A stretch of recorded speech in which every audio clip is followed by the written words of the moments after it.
sitting round the campfire to forget our daily cares.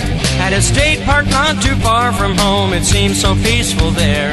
It was back to nature with a crackling fire and crickets chirping song, when from out of nowhere a sound ripped through the air so strong.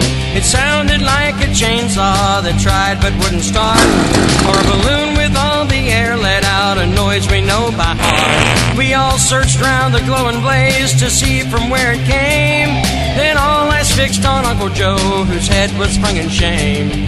Now earlier Joe had made a trip just down the road a ways. To McClure he went without consent to the annual bean soup day.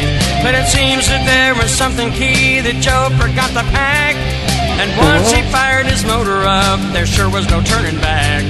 So don't forget the Beano next time you go away, for the cheesy breeze that you unleash could ruin someone's day. Show some class and hold your gas among your loved ones fair. I'm sorry this has come to pass, but it's time to clear the air.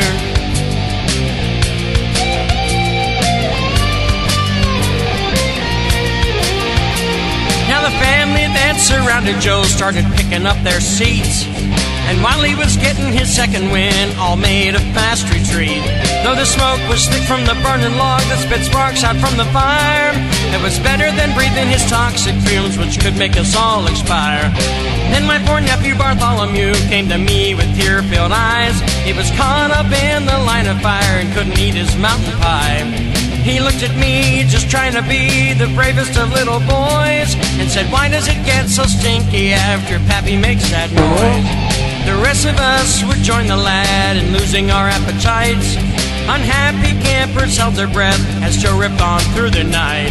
The food was all packed and put away to avoid contamination. To silence this man was now the plan and our main motivation. So don't forget the Beano next time you go away, for the cheesy breeze that you unleash could ruin someone's day. So show some class and hold your gas among your loved ones fair. I'm sorry this has come to pass, but it's time to clear the air.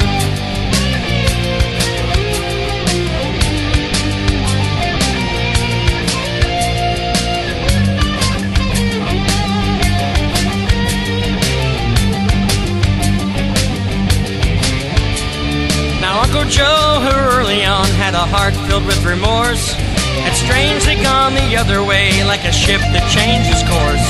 He seemed to get some kind of thrill at everyone's expense, but Operation Big Bear Hug was in place and would now commence. The plan was to have our cousin Pete, who was big but not too smart, wrap his huge arms around Uncle Joe and squeeze out all the air. He snuck up from behind his chair and bear hugged Uncle Joe, and a sonic boom was heard for miles, and Joe would be no mo. His epitaph reads, "Here lies Joe, our loved one most unique, whose only crime was passing time when he turned the other cheek." Now the moral of the story is, when you eat something gassy, be sure to take your Beano pill or it could turn out nasty. Don't forget the Beano next time you go away, for the cheesy breeze that you unleash could ruin someone's day. Show some class and hold your gas among your loved ones fair. I'm sorry this has come to pass, but it's time to clear the air.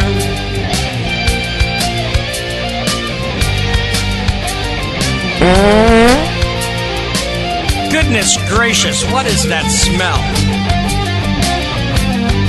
That's no honeysuckle, Joe.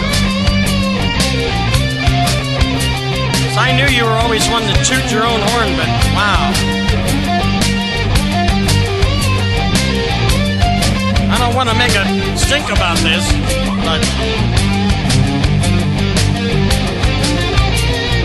Hey, Uncle Joe. I asked you to slice me some bologna, not cut the cheese.